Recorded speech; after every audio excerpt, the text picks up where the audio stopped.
Fala pessoal, tudo jóia? Professor Rafael aqui mais uma vez, hoje para nossa aula de Engenharia Automotiva, aqui do nosso curso de Engenharia Mecânica do Instituto Federal de São Paulo, campus Itapetininga.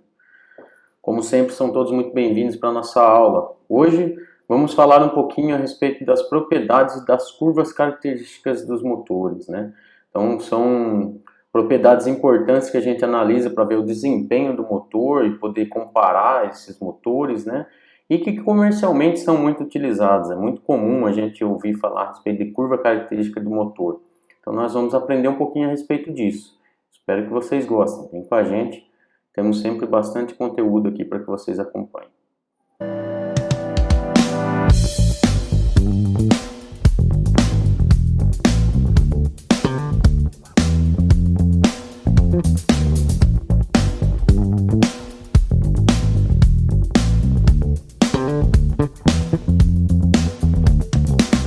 Bom pessoal, então começando a nossa aula, né, nós vamos falar então das propriedades e das curvas características do motor, né, e obviamente para a gente poder falar a respeito disso, a gente tem que estabelecer basicamente a partir de que condição experimental, do que nós analisamos, a partir de onde analisamos essas propriedades e consequentemente construímos essas curvas características, né. Então a análise consiste, na verdade, do conjunto aí, né, através do pistão, da biela, da manivela ou virabrequim, né. Então a nossa análise ela vai estar perpassando por analisar esse conjunto, né, e obviamente quando a gente vai falar da análise dos motores como um todo, né, isso vai ser extrapolado, vai ir adiante para o motor como um todo, né, levando em conta todos os cilindros que ele tenha, né, mas a análise muitas vezes ela é feita a partir de um único cilindro, às vezes ela é feita diretamente do motor, né. Então a gente vai ver que algumas propriedades a gente vai estar se referindo ao ciclo termodinâmico, como a gente aprendeu nas aulas passadas aí, né, e muitas vezes a gente vai estar vendo a respeito a propriedade do motor propriamente dito. Também existem análises de propriedades e construção de curvas características do carro como um todo, né? Então a gente vai ver, por exemplo, carros sendo analisados, né? Como a gente pode ver às vezes em vídeos por aí, o carro está sobre uma plataforma, sobre uns roletes, né? E ali está sendo analisado qual o seu desempenho. Também é possível. Não é o foco do nosso estudo aqui hoje. Nós vamos falar das propriedades em si e de como essas curvas são construídas, principalmente do ponto de vista de análise do ciclo, né, utilizando, por exemplo, aqueles analisadores de pressão que a gente pode instrumentar o nosso motor e analisar, e também fazendo uso de dinamômetros diretamente no motor, né, no volante do motor, né, no eixo virabrequim do motor, e trazendo aí então análises específicas e efetivas do que está sendo desempenhado por um determinado motor. Tá bom? Então, para o estudo experimental dos motores aí, de combustão interna, é utilizado esse conjunto de propriedades, né, que servem, no fundo, para caracterizar cada motor, né, analisá-los individualmente. Esse é o maior propósito. Então, essas propriedades e curvas, né, elas são utilizadas para que a gente tenha informações relevantes do funcionamento do motor, né? Então a partir dessas informações a gente pode caracterizar o motor como um todo e ao mesmo tempo, né, entendendo como esse motor responde, a gente pode desenvolver, aprimorar esses motores. Então o que a gente vê em termos de propriedades e curvas características são essenciais, né, para a parte de desenvolvimento dos motores como um todo. A primeira das coisas que a gente vai falar aqui um pouquinho é do momento de força, ou ainda conjugado do eixo do motor, que mais costumeiramente a gente conhece por quê? Por torque do motor. Essa é a palavra ou a característica que a gente vê de forma mais popular, vamos assim dizer, tá certo? Então a gente vai analisar essas propriedades com base no sistema pistão, biela, manivela ou virabrequim, né? Então, primeira coisa que a gente tem que analisar é que nós temos, né, devido ao processo de combustão, uma força aqui em cima na cabeça do pistão que é resultante da pressão. Então a gente chama de força de pressão. E essa força ela é variável, ela vai depender do ângulo, da posição angular da manivela aqui. Porque, na verdade, conforme a expansão ocorre, essa força está variando, ela não é constante, tá certo? Uma vez que o volume da câmera também diminui, né, aumenta, melhor dizendo, conforme acontece a expansão, a pressão diminui e a força também vai ser proporcional a essa pressão. Então, nós não temos uma força constante, né? Então, são características que a gente vai vendo ao longo do funcionamento de um motor. Outra coisa, essa força tangencial aqui, que de fato vai ser a força que vai gerar o torque propriamente dito, ela também é variável, né? Variável em função desse ângulo alfa, ângulo da manivela ali. Se a gente comparar com a posição vertical aqui, estando o nosso pistão na posição do ponto morto superior, né, o ângulo seria 0 e conforme ele chega até aqui embaixo, 180. Então essa força tangencial, ela é um vetor aqui da força resultante, né, que vai variando conforme esse ângulo. Então mesmo o raio aqui sendo fixo, né, que raio é esse? Né? O raio aqui é basicamente a distância entre o eixo central do eixo virabrequim e o eixo do mancal de biela, né? Então a gente tem esse raio sendo constante, mas essa força ela está constantemente variando, né, em função dessa rotação, em função desse ângulo. Então, como consequência disso, o nosso momento ele varia com o ângulo. O momento ele não é constante, mesmo que a gente tenha uma rotação fixa, o momento está numa oscilação, né? Porque isso aqui está girando o tempo todo, essa força tangencial está sendo diferenciada e como consequência, né, já que ela é a que provoca o momento propriamente dito, né, a gente vai ter um momento que é oscilante, vamos assim dizer, variável ao longo do tempo, tá? Ainda assim, como é que a gente acaba trabalhando, né? Então, desse momento que é variável, a gente apresenta ele como um momento torsor médio positivo, né, relativo a essa variação que ocorre devido à rotação aqui e consequente variação desse ângulo, né, que movimenta, que varia também a força tangencial e por consequência o momento torsor ou o torque. Então, essa força F que a gente vê aqui, ela vai depender da pressão gerada na combustão. Então veja, por isso que a gente fala, é muito comum a gente relacionar a taxa de compressão com a potência desenvolvida, com o torque desenvolvido por um motor, né? A gente vai ver mais para frente na aula de hoje ainda que a potência tem total relação com o torque, né? Então, não por acaso a gente vê muito essa associação da taxa de compressão, né, e a pressão que é gerada internamente ali no nosso pistão com a força que vai ser a responsável por gerar essa força tangencial e consequentemente torque. Então, essa pressão aí, ela é função da rotação e da massa da mistura ar-combustível, né? Então veja, dependendo da quantidade de combustível que eu jogo ali dentro e da mistura, melhor dizendo, né? Ou mesmo que seja uma admissão direta, mesmo num ciclo Otto, né? Se a gente tiver um motor GDI ali de gasolina injetada diretamente na câmara de combustão, a gente vai ter uma massa de fato dessa mistura, seja ar combustível e mesmo no diesel, que a gente tem o ar apenas sendo comprimido, mas a gente vai ter a injeção do nosso combustível. Então, a pressão resultante ali dentro tem totalmente relação com esse fluxo de mistura que entra ali, ou de massa de ar e combustível, né? Além da rotação como um todo, né? E aí a gente pode associar, então, a gente pode assumir que o torque vai variar tanto com a rotação quanto com a carga. O que é a carga? A gente vai ver mais para frente em detalhes, mas a carga é basicamente o quanto eu estou admitindo ali, né? Quanto eu estou acelerando o meu motor, quanto eu estou pondo de combustível, da mistura combustível, ar combustível dentro da minha câmara de combustão, tá ok? Bom, continuando então aqui, pessoal, falando um pouquinho então do torque do motor, né? A gente vê aqui o desenho de uma câmara, né? Um pouquinho mais próximo da realidade do que essa assim, aqui onde a gente tem as nossas variáveis sendo denotadas. Então a gente sabe que o torque do motor, ele é correspondente a um produto da força atuante, né, sobre o pistão, né, e o raio projetado do eixo de manivela, aqui do braço da manivela. Tá certo? Então, a gente sabe que torque nada mais é do que uma força vezes um raio, né? Embora a gente vai ver que como determinar, né, o nosso torque de um motor. A gente vai utilizar de algumas equações para isso.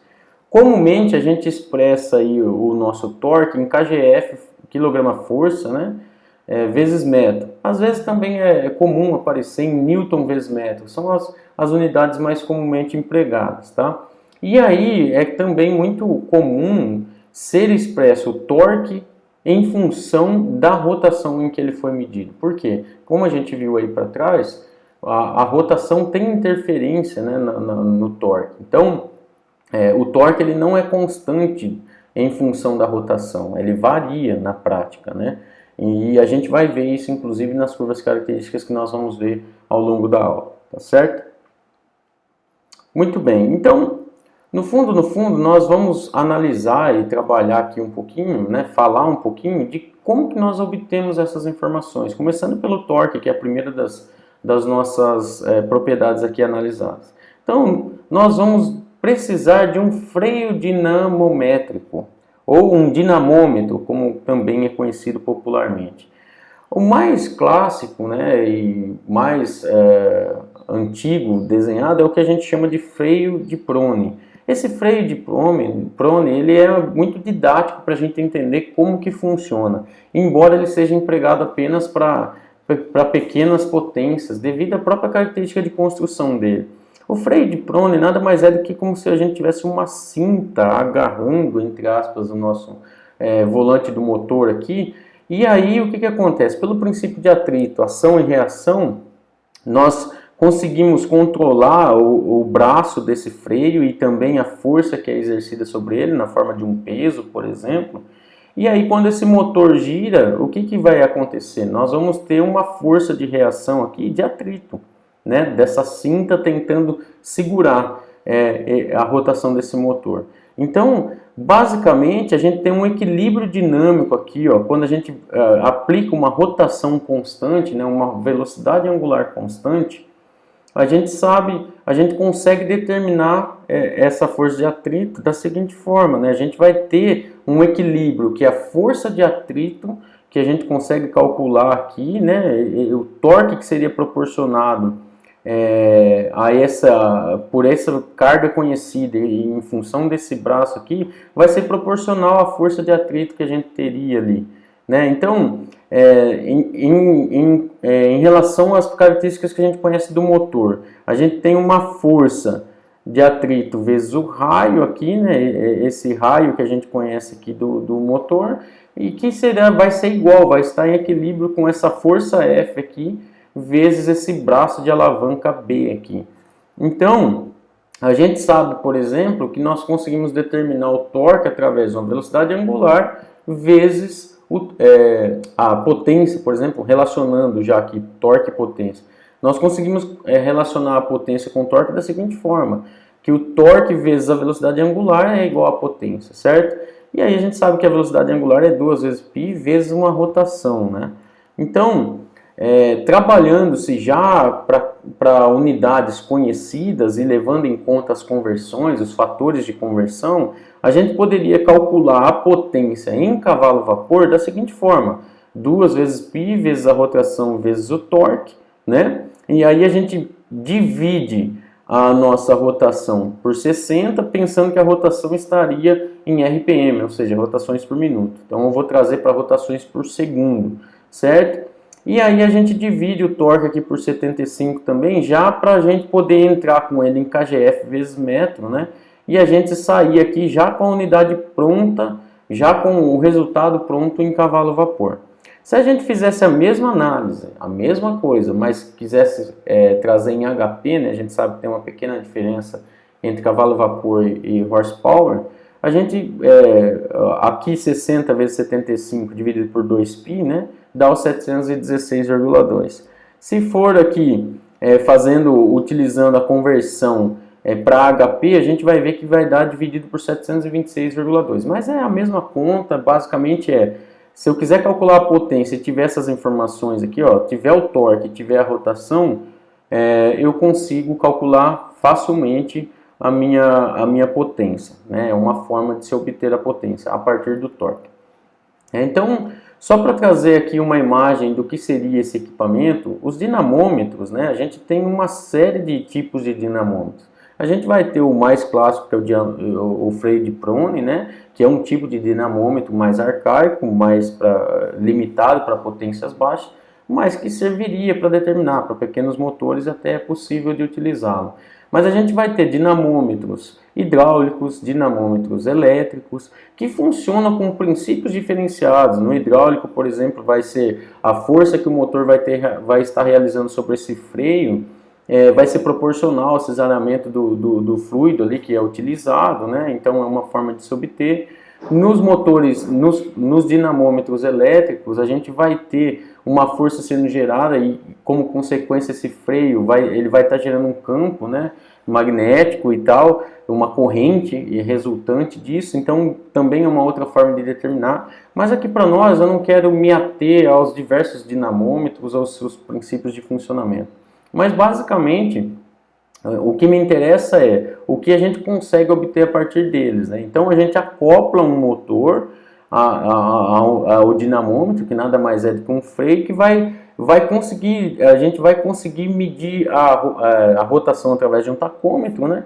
E vai conseguir medir a força ou o torque ali e consequentemente a gente vê efetivamente quanto de potência esse motor está gerando, quanto de torque esse motor está gerando.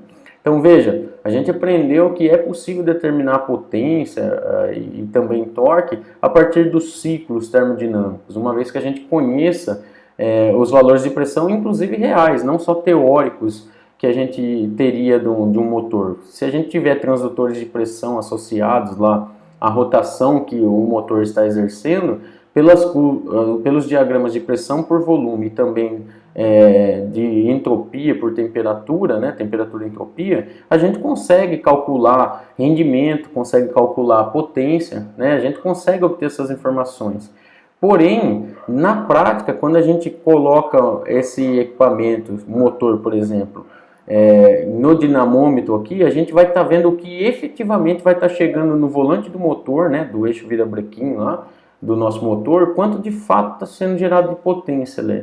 E essas características, né, essas análises que são experimentais, a gente consegue conflitar ou comparar, né, melhor dizendo, com aquilo que a gente obteria, ainda que com dados reais, com aquelas aproximações até computacionais que a gente pode fazer para obter valores do ciclo termodinâmico e tentando trazer para a realidade, a gente ainda vai ver que existem rendimentos, que existem fatores que essa análise experimental nos mostra. Então a gente vai ver um pouquinho disso ao longo da aula.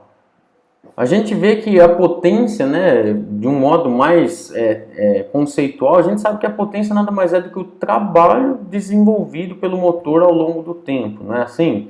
Então, no fundo, a gente vai calcular a potência de diversas formas, pelos vários meios aí, mas conceitualmente ela nada mais é do que o produto entre a força e a velocidade de rotação aqui, né? Então, quanto maior for a rotação, a tendência é que maior seja a potência. Isso é o que nos traz a teoria, tá? Geralmente, a potência ela acaba sendo expressa ou em watts, quilowatts, né, um múltiplo do watt, em cavalo-vapor, CV, né, ou em horsepower, o HP.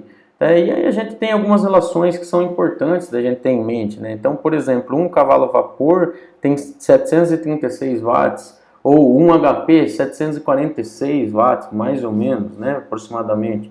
E a relação entre cavalo-vapor e HP, a gente vê que um HP é 1,014 cavalo-vapor. Então é relativamente próximo, né? Mas são valores importantes da gente ter em mente, ok? Bom, então agora nós vamos começar a especificar um pouquinho mais, né, detalhar esses conceitos de potência, pensando aqui o que a gente chama de potência efetiva e potência indicada. Eu já falei isso ainda que indiretamente aí nos slides anteriores. Mas a potência efetiva aí, que é denotada por N e um índice E aí, é a potência que a gente mede de fato aqui no eixo do motor. Então a gente teria um motor, acopla ele a um dinamômetro e a gente consegue, né, através da rotação, através da força que é desenvolvida ali, que a gente consegue pelo freio dinamométrico, a gente consegue obter essa potência, que é o que de fato está chegando aqui no meu eixo virabrequim, ou no meu volante, né, do motor. E aí a gente vê, quando a gente conflita isso com aquilo que a gente obtém através dos ciclos, mesmo que com dados reais, que não bate, não é exatamente igual. Mas por que que isso acontece? Porque a gente tem uma série de fatores aqui que a gente vai ter perdas de rendimento. Entre elas, né, uma fácil da gente denotar e perceber é que a gente tem atrito aqui. Atrito dos anéis, atrito da conexão aqui biela-virabrequim, e mesmo aqui em cima entre pistão biela. Então a gente tem perdas de energia ao longo do caminho, não tem jeito, tá certo? Mas vale lembrar, por hora, né, a gente vai desenvolver um pouco mais esse raciocínio, mas por hora, a potência efetiva nada mais vai ser do que o quê? A rotação vezes um torque, e aqui, para essas unidades, né, em cavalo-vapor, para que a gente tenha potência efetiva em cavalo-vapor, que é uma unidade comum, né, no Brasil principalmente, é das mais utilizadas para denotar a potência de um veículo, por exemplo, vem inclusive no documento dos nossos veículos, né? A gente entra com a rotação em rotações por minuto, o torque em kgf vezes metro, e divide por 716,2 e a gente encontra a nossa potência, a potência efetiva. Então, esses dados que entrariam aqui teriam que ser medidos, né, através diretamente aqui no nosso motor, né, através de um dinamômetro, por exemplo, e aí a gente conseguiria calcular a potência do motor. Né? Então, nas três unidades aqui, o que muda basicamente são os fatores de conversão, né, e as entradas aqui de cada um, né, aqui em kgf por kgf vezes metro, aqui em newton vezes metro, e a gente também pode às vezes analisar em quilowatt ou mesmo em HP, depende da circunstância, a gente vai utilizar uma ou outra. Já a potência indicada, né, como o próprio nome diz, é uma potência que é desenvolvida, que ela indica quanto que estaria tendo de potência o nosso motor. Indica a partir do quê? Indica a partir do que a gente chama de ciclo termodinâmico, ou seja, basicamente a gente já até viu isso em aula passada aí. A nossa potência indicada seria o trabalho, né, indicado pelo nosso ciclo, né, que a gente sabe que é proporcional àquela área do diagrama PV, vezes a rotação, vezes o número de cilindros, que é o Z, né, dividido por X. Vale lembrar o que é X. Se o nosso motor ele é de 4 tempos, eu tenho o ciclo sendo completo a cada 2 voltas. Então o que acontece? Eu tenho trabalho a cada 2 voltas sendo gerado, então eu tenho que dividir por 2. Se o nosso ciclo fosse de 2 tempos, eu tenho trabalho a cada volta, o ciclo se completa em apenas uma volta. Então aqui seria dividido por 1. Tá? Na maioria dos casos, né, a gente vai para as nossas análises, a gente normalmente está trabalhando com motores de 4 tempos, é o que mais se utiliza.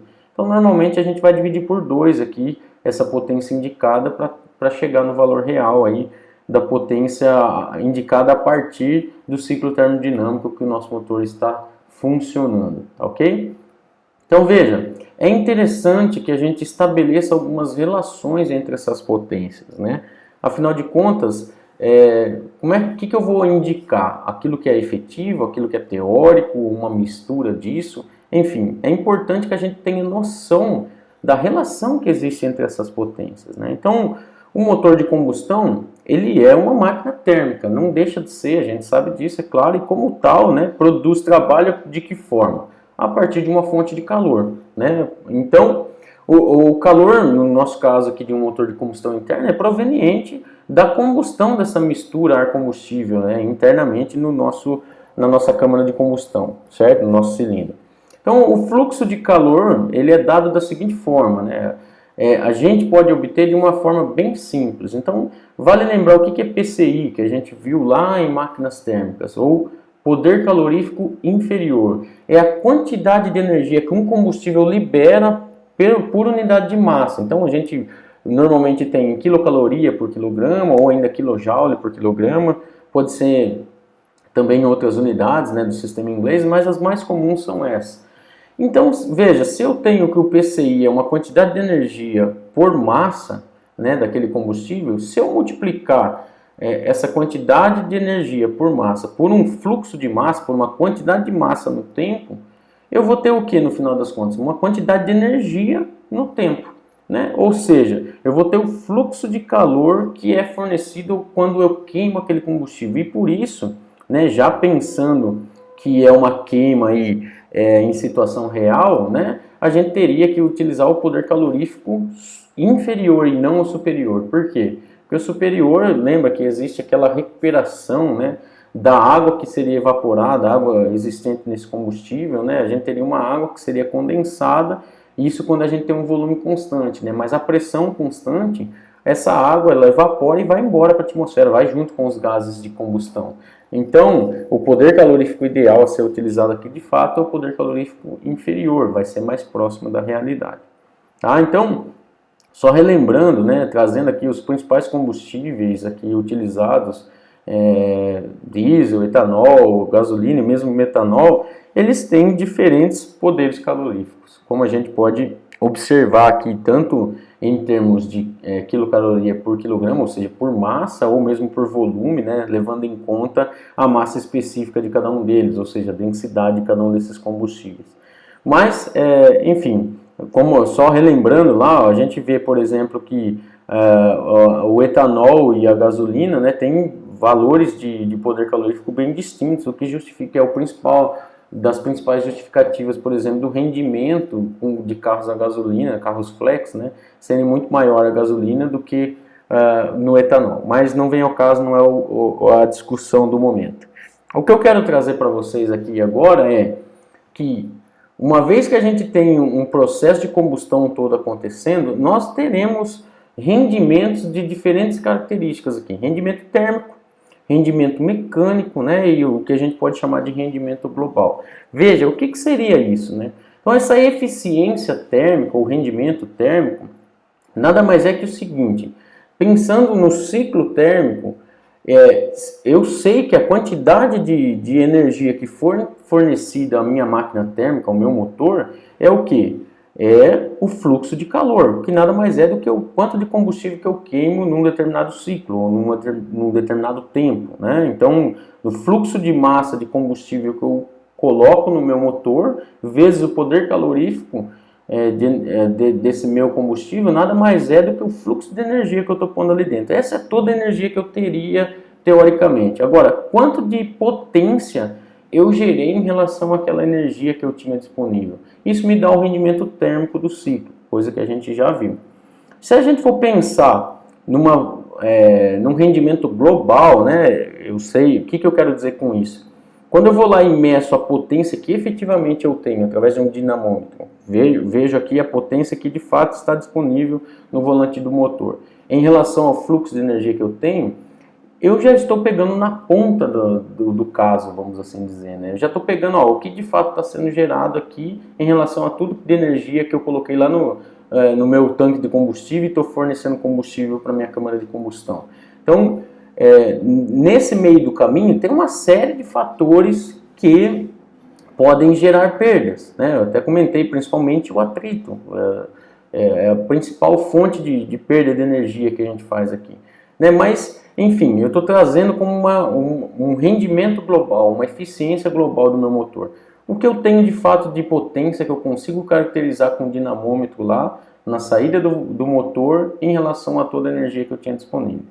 E um rendimento mecânico, pensando apenas em perdas mecânicas, a gente sabe que não são as únicas, mas se a gente pegar, por exemplo, então, a potência que efetivamente eu tenho em relação àquela que teoricamente eu teria pelo ciclo, eu tenho um rendimento, poxa, tudo que eu perdi aí foi por perdas mecânicas ao longo do caminho, principalmente devido ao atrito, certo? Então, por folga do motor, seja lá o que for. Mas vamos pensar que é um motor novo, ideal, em condições ideais, a minha perda, principalmente por atrito, eu posso denotar dessa forma, ou seja, eu teria, pelo meu ciclo termodinâmico, pelas condições com que ele é operado, tal potência, uma potência X. Mas na prática eu estou tendo um X menos alguma coisa, ou seja, eu tenho uma potência efetiva que comparada àquela que teoricamente eu poderia conseguir, me dá um rendimento então mecânico do meu motor, né? Tudo bem até aqui? Então, se a gente analisar essas equações, no fundo, o produto entre os rendimentos térmico e mecânico é o rendimento global, né? No final das contas. Por quê? Porque se eu pegar aqui o que eu tenho efetivamente em relação ao total e fazer até uma conta matemática de fato aqui, ó, do produto entre o rendimento térmico e o rendimento mecânico, eu chego no rendimento global. Essa é uma informação importante que nós vamos utilizar mais para frente aí no desenvolvimento das nossas equações. Muito bem, continuando aqui, ó, as relações entre as potências, ainda estamos falando disso. Então, através aí da nossa eficiência global e do fluxo de calor fornecido, a gente tem as seguintes expressões. Eu vou estar trabalhando com essas expressões para chegar numa expressão final que me é interessante. Veja, o rendimento global, então, nada mais é do que a potência efetiva que eu tenho medida pelo dinamômetro em relação ao fluxo de calor. Se eu isolo essa potência, veja, eu estou querendo calcular a potência, mas estou desenvolvendo e pegando informações que me são de fácil obtenção relativamente. Então veja, eu vou ter que o meu fluxo de calor vezes o rendimento global do meu motor é o que me dá de fato de potência efetiva no final das contas lá. Mas a gente sabe que o fluxo de calor nada mais é do que o fluxo de massa de combustível que eu coloco nesse motor vezes o poder calorífico inferior. E a gente sabe que o rendimento global, como eu disse no slide anterior, nada mais é do que o produto entre o rendimento térmico e o rendimento mecânico.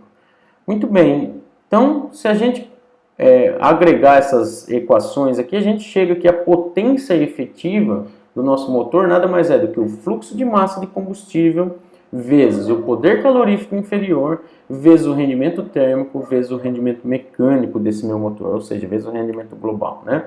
Então, uma outra coisa que também é costumeira de se definir é o que a gente chama de relação combustível-ar.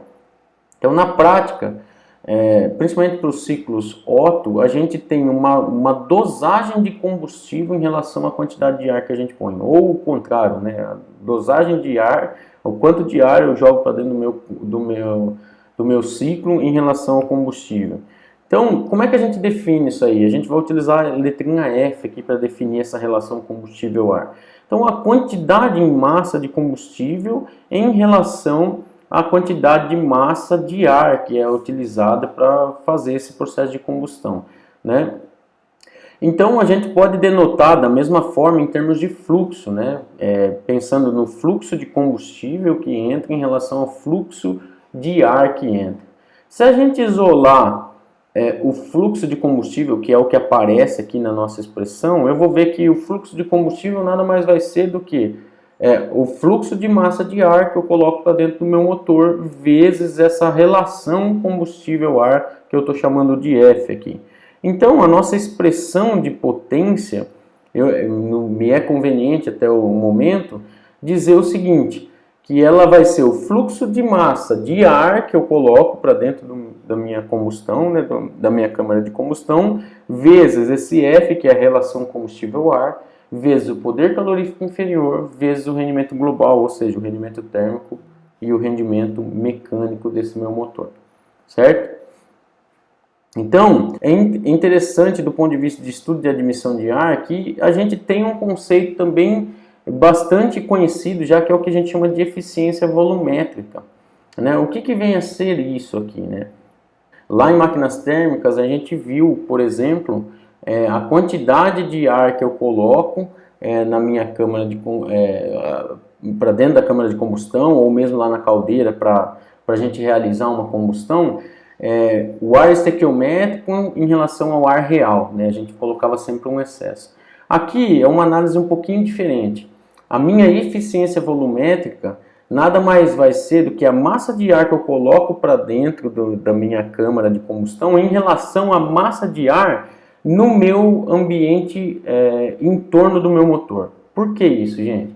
a gente vai ver que existe uma variação da massa específica, da densidade do ar, dependendo da condição. Então, a massa de ar que de fato entra lá para dentro da minha câmara de combustão, internamente aqui, ó, ela é um pouco diferente em relação à massa de ar no entorno do nosso veículo, do nosso motor. Por quê? Porque por causa de algumas propriedades. Veja, então vamos fazer algumas considerações para compreender isso melhor. Então, se a gente tem, fazendo uma idealização, considerando o ar ideal apenas para poder analisar ele do ponto de vista da lei dos gases ideais, né, da equação dos gases ideais. Veja, aqui, ó, pensando que TI é a temperatura interna na câmara de combustão e TE é a temperatura externa, ou seja, aqui no ambiente, onde o ar está sendo captado, né, no coletor de admissão aqui, ó, para ser enviado para dentro da nossa câmara de combustão. Então, se a gente analisa isso aqui, é natural de se pensar que a temperatura internamente aqui estaria maior do que a temperatura externa, certo? Natural de se pensar isso. E por outro lado, a pressão aqui internamente, imagine que no processo de admissão o nosso pistão está descendo e ele cria um vácuo, uma depressão que succiona o nosso ar para dentro da câmara. Então é natural de se pensar também que a pressão interna aqui é menor do que a pressão atmosférica, do que a pressão externa, a pressão do ambiente. E aí eu quero saber, bom, diante dessa circunstância, o que será que acontece? Nós temos uma massa específica maior ou menor em cada circunstância? Aqui dentro, será que a massa específica é menor ou é maior do que estaria aqui dentro? Ou seja, a densidade desse ar aí, né? Ele estaria mais denso ou mais rarefeito ou menos denso ali dentro? Então é importante a gente fazer esse tipo de análise. Por quê? Porque a massa de ar que de fato está aqui dentro é o que importa para reagir com o meu combustível e promover, inclusive, tem a ver com a taxa de compressão aqui. Lembra que a gente viu lá para trás que a massa de ar combustível, né, da mistura que entra aqui, tem relação com o torque e a potência, né?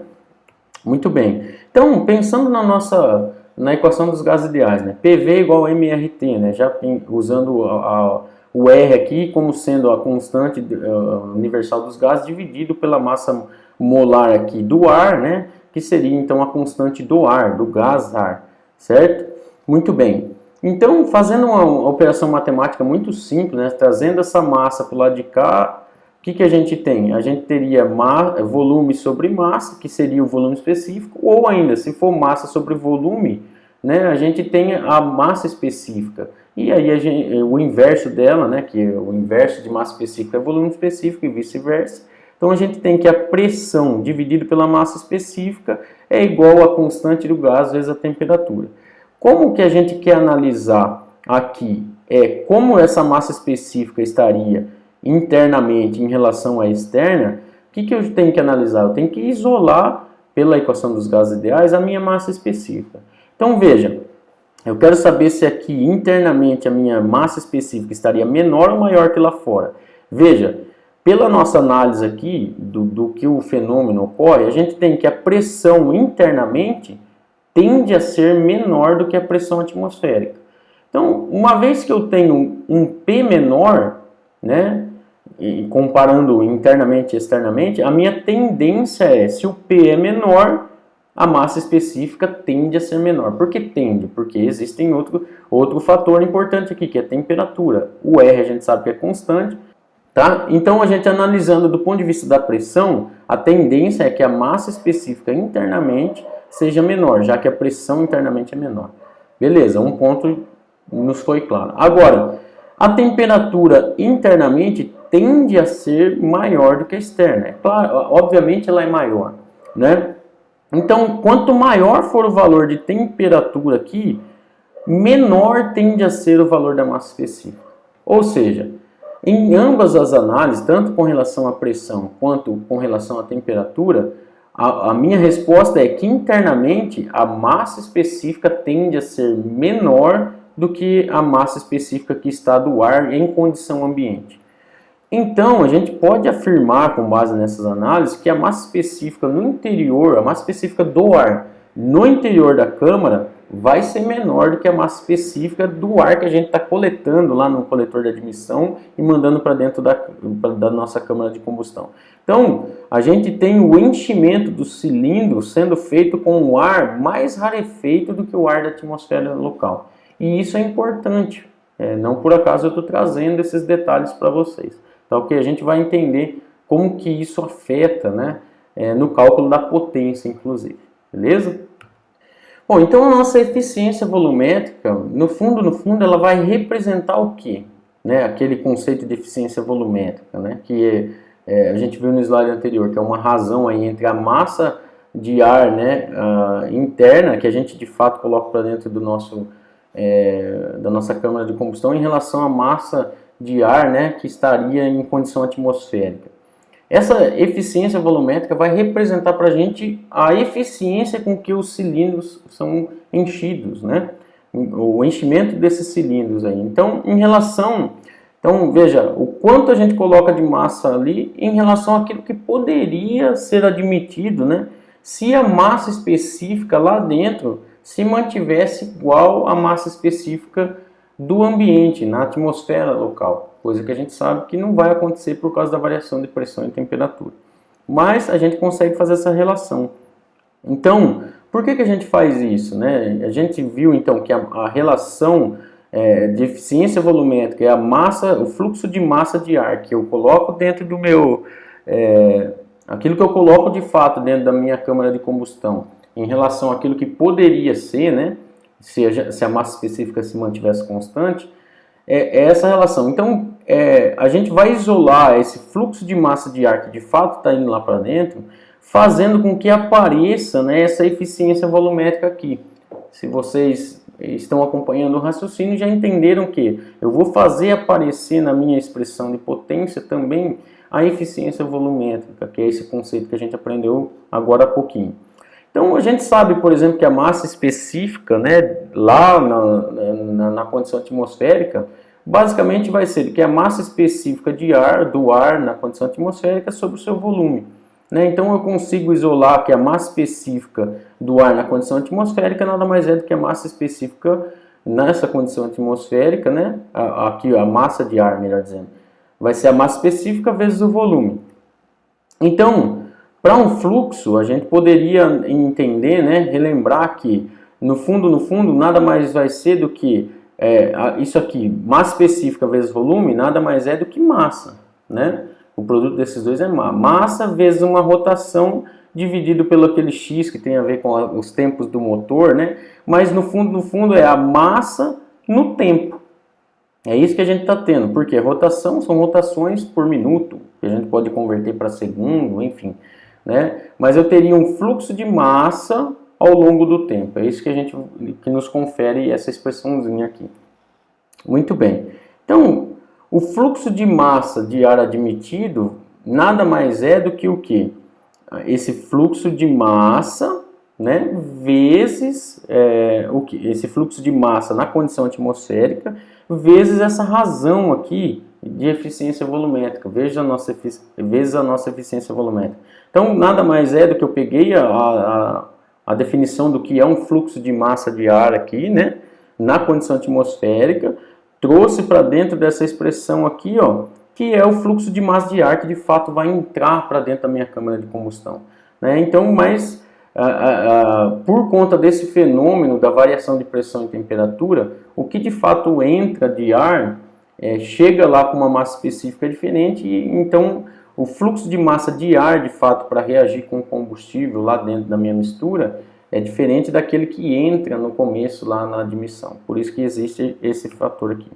Então, colocando isso para dentro da nossa expressão de potência, a potência efetiva nada mais vai ser, né? Só estou substituindo, trazendo isso aqui para dentro da minha expressão, vou ter o fluxo de massa que eu estou admitindo lá no coletor, né, a condição atmosférica, vezes aquela relação combustível-ar, que normalmente é conhecida, né, vezes o poder calorífico inferior desse motor, vezes uma série de rendimentos. Rendimento térmico, né, que tem a ver, então, como a gente viu aí, com o que o ciclo, o que de potência é gerado através da análise do ciclo em relação à energia total que é disponibilizada por esse combustível, rendimento mecânico, que tem a ver com o quê? A quantidade de potência de fato que eu gero efetivamente em relação àquela que eu teria a partir do ciclo termodinâmico, né? Vezes a eficiência volumétrica, que é isso que eu falei, a quantidade de massa de ar que de fato vai para dentro aqui, ó,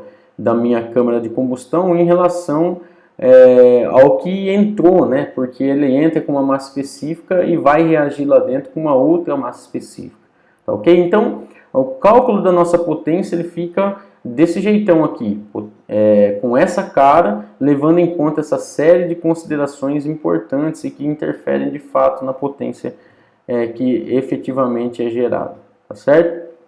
Então, nós podemos escrever a nossa potência efetiva do jeitão que a gente acabou de falar aqui, né? Ou ainda trazendo, abrindo o que é esse fluxo de massa de ar aqui na condição atmosférica, que a gente sabe que é a massa específica do ar na condição atmosférica, vezes o seu volume, vezes a rotação, dividido pelo X, que é o número de admissões que a gente tem, né, em função se o motor é 2 tempos ou 4 tempos. Né? Então, como no motor de 4 tempos eu tenho uma admissão a cada 2 voltas, eu dividiria por 2, se o motor fosse de 2 tempos, eu dividiria por 1, porque a cada volta tem uma admissão, certo? Muito bem. Uma outra forma que a gente viu aí para trás de calcular, bem no começo da aula, de calcular a potência efetiva é relacionar ela com o torque. Se eu conhecer o torque real ali do meu motor e multiplicar pela velocidade angular, eu tenho a potência efetiva. Então, se eu quiser isolar o torque, né, calcular o torque a partir dessas relações, eu igualo essas duas equações aqui, ó, afinal de contas ambas estão falando de potência efetiva, né?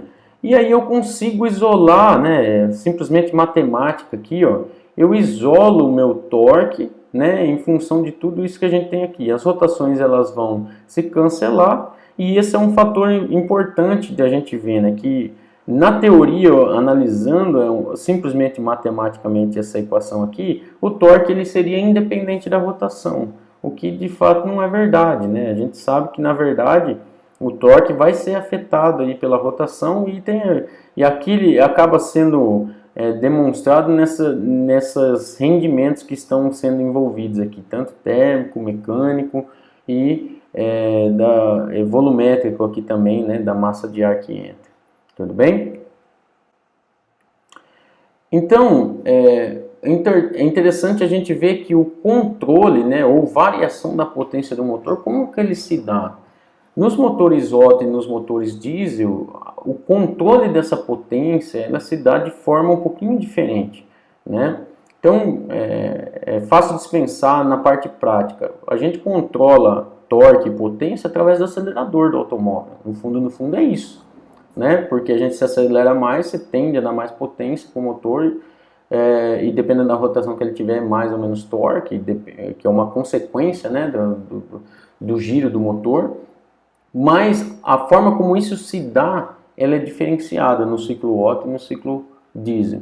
Então, por exemplo, nos ciclos Otto, o controle ele está diretamente ligado ao fluxo de ar, ou seja, a gente controla diretamente o fluxo de ar através de uma válvula borboleta, né? Eu acredito que todos vocês já ouviram falar disso. Então, o pedal do acelerador está diretamente ligado a essa válvula borboleta e ele abre mais ou fecha mais essa válvula conforme a gente pisa mais ou menos.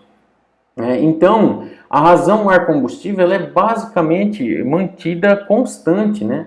Por quê? Porque se sabe que num motor do ciclo Otto, a chama ou a combustão ela acontece a partir de um centelhamento. Então, na cabeça do pistão a gente tem uma centelha que ocorre e aí existe toda uma propagação da chama a partir dessa centelha, né? Então, é importante que a gente tenha uma quantidade de ar em relação a esse combustível para que essa chama se propague adequadamente e a combustão ocorra da melhor maneira possível.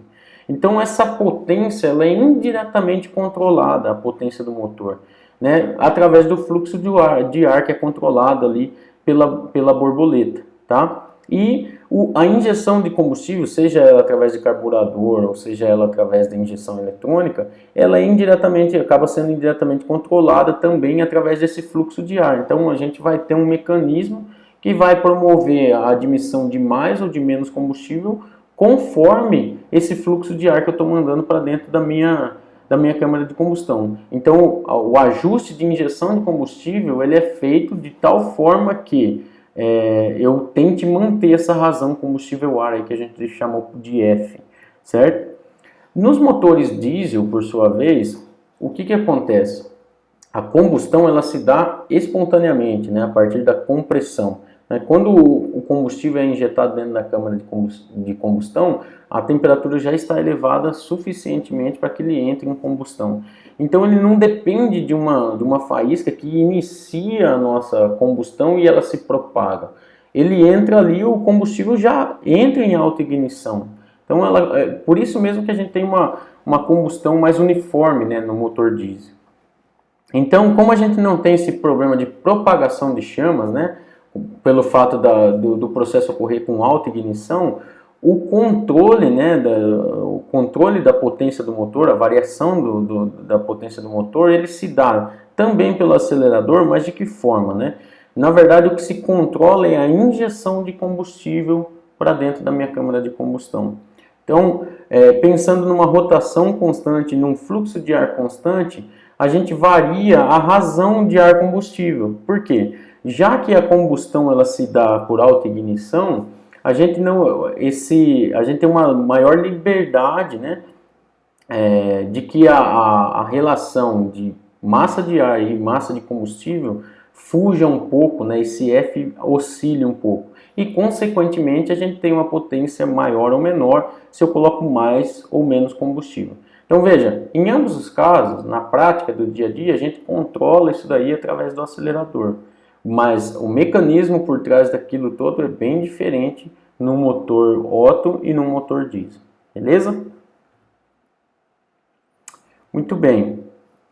Então, de toda essa discussão que a gente teve aí para trás, a gente consegue observar que a nossa potência ela vai variar com a rotação ou ainda ser comandada, né, pela variação do acelerador. E como eu acabei de explicar, né, que acontece na prática de diversas formas, de formas diversas para o motor Otto e para o motor diesel. No caso Otto acionando a borboleta, no caso do motor diesel acionando o débito da bomba injetora, ou seja, que é o que de fato o volume que a gente injeta por ciclo no nosso motor.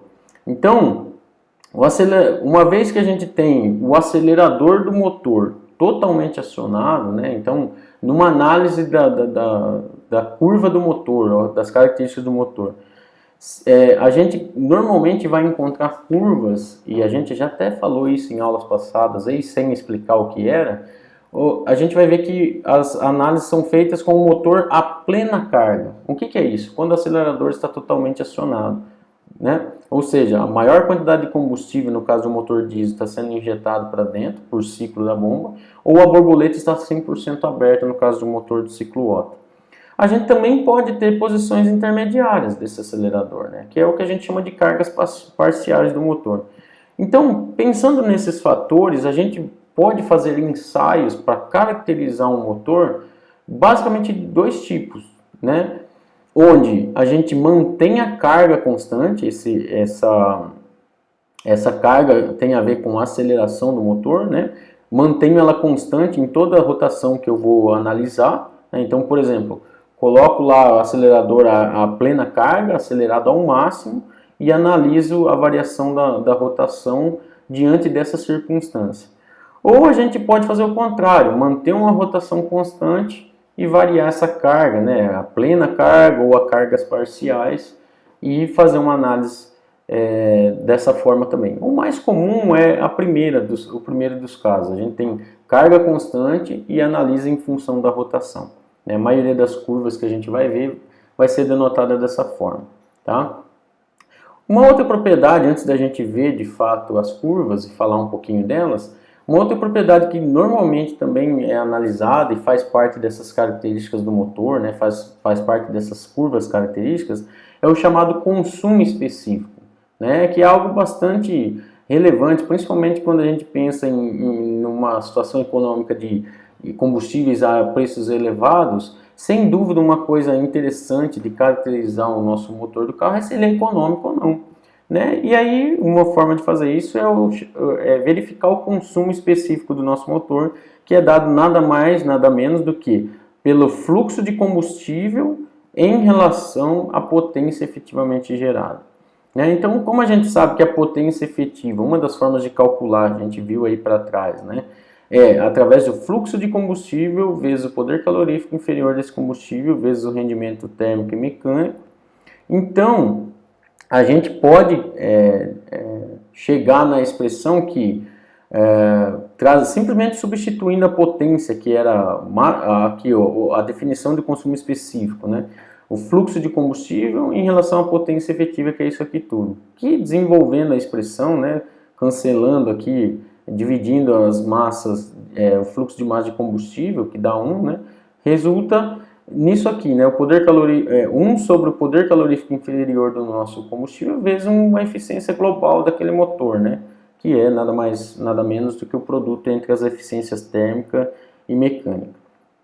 Então, essa potência que a gente utiliza para fazer esse cálculo de consumo, normalmente é a potência, já que a potência efetiva é a potência medida por dinamômetros, né? E o consumo de combustível, existem algumas formas de medir esse consumo. Ele pode ser medido através do quê? Através de forma gravimétrica, né? O que é isso? Em função da variação da massa, simplesmente, né? Ou volumetricamente. E a gente pode fazer isso de diversas formas, que estão denotadas lá no capítulo do livro, que a gente está usando como base para essa aula aqui. Eu não vou me ater a nenhuma delas, né? Então, assim, vocês podem consultar no livro e ver que a gente tem diversos mecanismos para isso. Bom, então, as nossas curvas, o que são, né? Essas propriedades dos motores, a gente já viu das nossas discussões, elas variam em função das condições de funcionamento. Por exemplo, a rotação, em função da carga que o motor está, né? E aí, para a gente ter uma visualização, né, de como ocorre essa variação em função como ocorre a variação dessas propriedades em função das condições de funcionamento, é que entra o que a gente chama de curvas características dos motores, né? Então, os ensaios são realizados em laboratório, né? E a gente expressa isso na forma de diagramas ou de gráficos, né? Para fins comerciais, o que é usual, né? Quais características irem parar, vamos assim dizer, nessas curvas? Os mais comuns são curvas a plena carga e envolvendo o que? Potência, e potência efetiva no caso, torque e consumo específico. São as três características mais comuns da gente ver nas curvas características dos motores. Então, assim, por quê? Se a gente for ver lá quando vai comprar um carro, hoje em dia, né, até pela questão do Inmetro, existe uma classificação, inclusive se o nosso carro é de consumo A, B, C, D ou E, em função de se ele é gastão ou não. Com base em que é feito aquilo? Com base no consumo específico. E potência e torque, sem dúvida, todo consumidor, né, quer ter uma noção do quão potente é o seu automóvel, aquilo que ele está comprando, né? É um carro 1.0, 2.0, 1.6, mas enfim, se aquele carro ele tem a tecnologia que é empregada nele, ele é aspirado, ele é turbinado, no final das contas, qual a potência que eu tenho? Né? Geralmente a gente até fala mais de potência do que de torque, mas são características que inclusive são comerciais de fato, no sentido da venda desse veículo. Então, são as características mais comuns. Quando a gente vai analisar uma curva como essa daqui, gente, a gente vê que várias curvas estão denotadas em um mesmo gráfico. Isso chega a ficar até um pouco confuso. Se vocês observarem aqui, ó, a gente tem, inclusive, escalas um pouco malucas. Já vou explicar para vocês o que é isso. Na verdade, é que o pessoal quis trazer curvas que têm grandezas diferentes, né? E também tem amplitudes diferentes. E quiseram colocar tudo num único gráfico para ficar tudo quanto é propriedade analisada no mesmo gráfico. Mas, para facilitar para vocês, eu fiz aqui, ó, o que é essa primeira curva aqui em cima, por exemplo? Né? Ela está em termos de pressão média efetiva lá, ó, no nosso motor. E aí, a escala está aqui à direita. Vocês vão ver, se vocês pegarem o gráfico original lá no livro, vocês vão ver que estava aqui, né? E eu coloquei em cores correspondentes para facilitar a nossa visualização. Então, o torque sendo nesse eixo aqui, nessa região, né? Em Newton vezes metro, né? E é essa curva aqui. Aí depois a azulzinha aqui, ó, a curva de potência em quilowatts. Depois essa vermelhinha escura aqui, o consumo específico, né, em gramas por quilowatt-hora. Então a gente vê aqui esse roxinho, né, seria uma curva aqui de um fluxo, né, litros por minuto. Aí. E aqui, ó, a pressão absoluta que estaria, o MAP aqui, a pressão absoluta. Então veja, nós temos as curvas, ora usando o eixo da direita, né, para mostrar suas dimensões, ora o eixo da esquerda, mas todas elas em função do que? Da rotação. Né? Então, num gráfico como esse aqui, já que estamos em função da rotação, e é o que se costumeiramente vê, nós estamos provavelmente a plena carga. Todas as análises foram feitas a plena carga, né, com as rotações sendo variáveis. Tá ok? Então, para não ficar apenas naquele gráfico cheio de informações e com um caráter um pouco mais teórico, eu fui buscar aqui uma curva característica de um motor real aqui. No caso aqui, um motor do ciclo Otto, um motor Fire 1.4 Evo Flex, que é um motor da Fiat, né?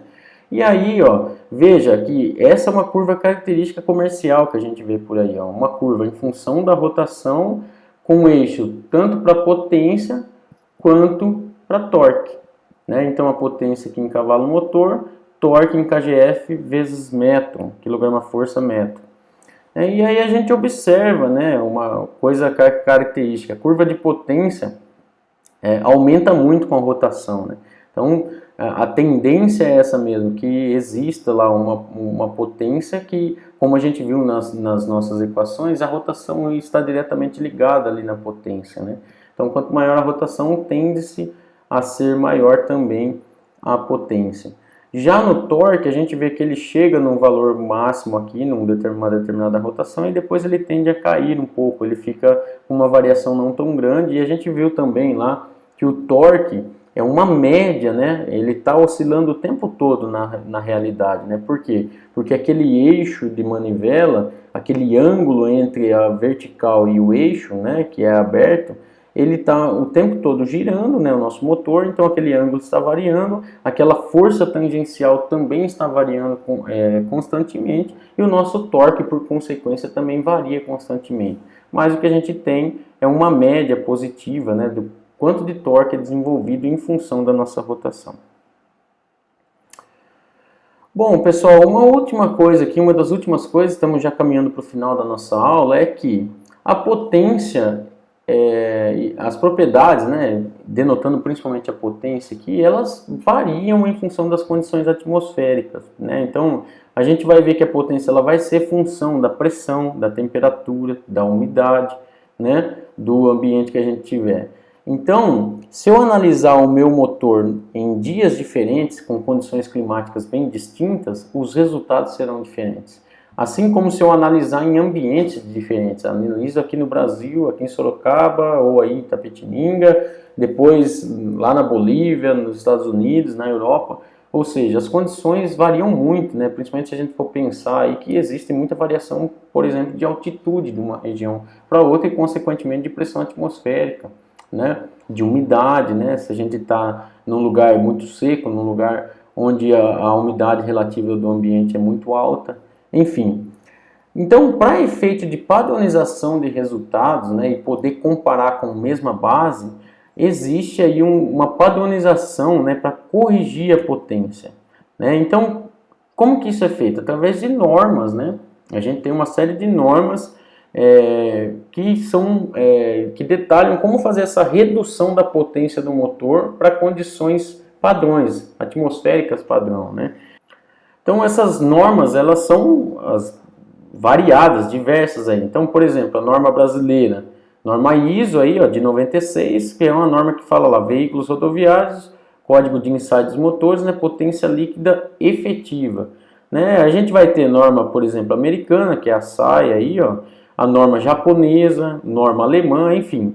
Né? A gente pode encontrar diversas normas para tratar basicamente da mesma coisa. Inclusive umas se baseiam em outras, né? A brasileira se baseia bastante nas normas aí americanas, aí europeias, né? É muito comum a gente ver esse tipo de coisa acontecendo aqui no Brasil. Mas o fato é que a gente tem uma padronização sendo feita para que a gente tenha resultados comparáveis, né? Feitos em laboratórios diferentes, por exemplo, né? Seguindo preceitos iguais, né? Mas que por estarem em lugares diferentes podem encontrar para um mesmo motor resultados diferentes, e aí existe uma padronização para isso, ok? Bom, então que condições atmosféricas são essas que são padronizadas, né? Pelo menos a norma brasileira traz da seguinte forma, né? Que a temperatura ambiente de referência seria 25 graus, a pressão do ambiente, pressão do ar seco do ambiente, né, seria 99 kPa. A gente sabe que o ar não é completamente seco, existe umidade. E a pressão, então, do vapor d'água, da umidade do ar, de referência, aí, sendo 1 kPa. O que nos dá o que a gente chama de pressão atmosférica ou pressão barométrica, aí, né, de referência, que vai ser 100 kPa, aí, ó, ou seja, bem próximo àquilo que normalmente é adotado, do 101,32 ali, né, de pressão atmosférica. Então, a norma usa esses referenciais, a norma brasileira, né. Então, esses valores aí, existem uns cálculos para fazer a correção da potência. Nós não vamos chegar a ver aqui em detalhe, mas corrigir a potência que se é obtida no ensaio para esses valores de referência aqui, fazendo uma ponderação com esses valores de referência. E isso é aplicável, né, dentro de um range. Se o lugar onde eu fizer o meu ensaio estiver muito distante desses valores, a gente tem que fazer algumas correções adicionais, mas estando a temperatura de admissão entre 10 e 40 graus Celsius, está ok, e a pressão de admissão também estando entre 80 e 110 kPa, também estaria ok, tá certo? Então, veja, fazendo isso a gente consegue padronizar ensaios e fazer comparação de locais diferentes, de resultados diferentes, às vezes até para o mesmo motor, né, para o mesmo carro, mesmo veículo, e ver as condições em que os mesmos se encontram, trazendo aí para uma mesma base de medida. Beleza, pessoal? Essa foi a nossa aula de hoje. Aqui está a referência bibliográfica do capítulo que a gente utilizou, do livro, né? E espero que vocês tenham gostado. A gente se vê na próxima e eu espero todos vocês aqui. Um grande abraço e até lá!